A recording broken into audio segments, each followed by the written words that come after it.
Hi guys, Scott Weaver from Factory Direct Window Treatments on another lesson. This is a lesson on banding.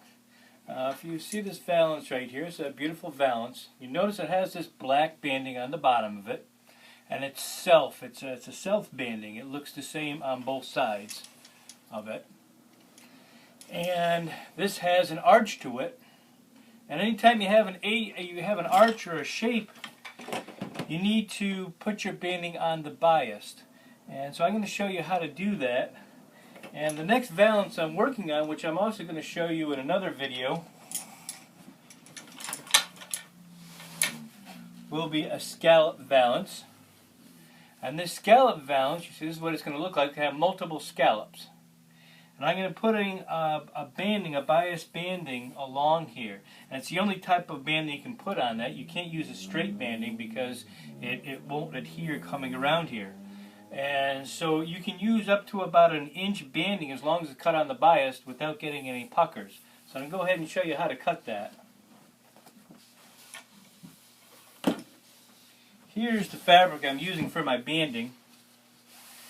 And what you want to do is roll it out like so, and you want to grab a corner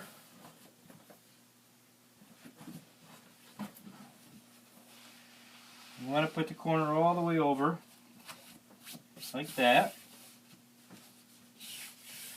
and then at this point you can cut off however much you need, but I'm going to cut the whole thing right off right here, right at this edge.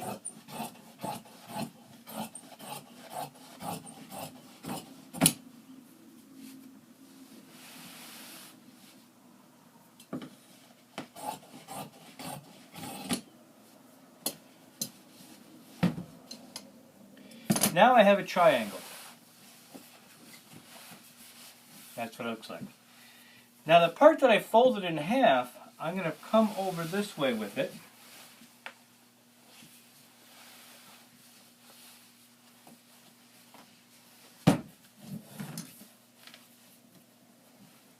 Tap one end down, and right where I've got this fold, I'm going to crease it a little bit, and I'm going to cut it right down the middle.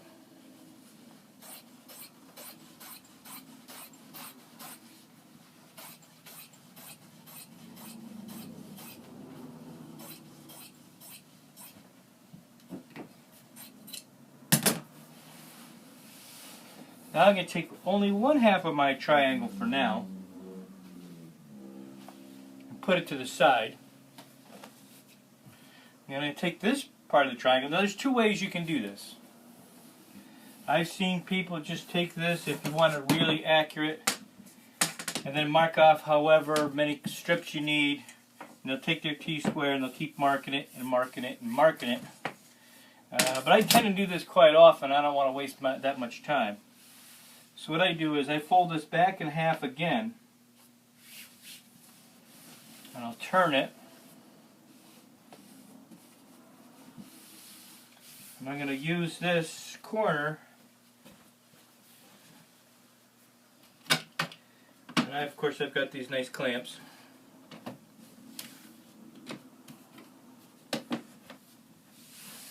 Now I can go ahead and mark it. Now my table has a tape measure on this side and on that side, so it helps. All I have to do is take my my straight edge,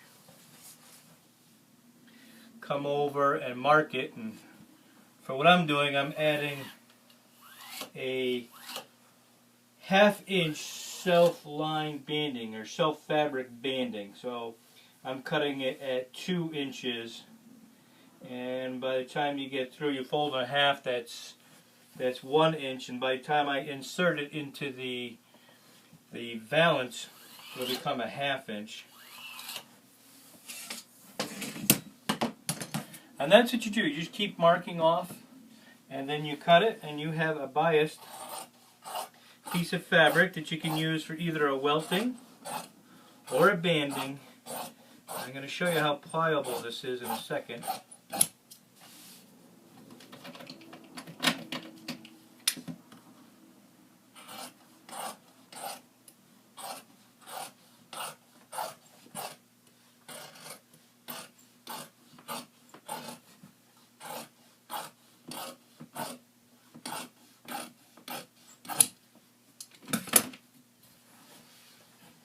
So there's my banding. And after I join all my valance together, and then I have my lining on here, what I would do is I'd take this and I would fold it in half. I'd stitch it down first. Then I'd put it all the way around here, like so. And now, because it's on the bias, it'll go right around this corner very nicely without any type of issues. And then by the time you get through, this will be sewn like this. But now this is very, very pliable. It'll go right around anything. And that's why you want to cut your fabrics on the bias if you're doing a banding that has to go around a curve, or even a welting. It'll adhere better to around the corner. So that's how you cut your fabric on a bias. Scott Weaver, Factory Direct Window Treatments. Catch you next time. Thank you.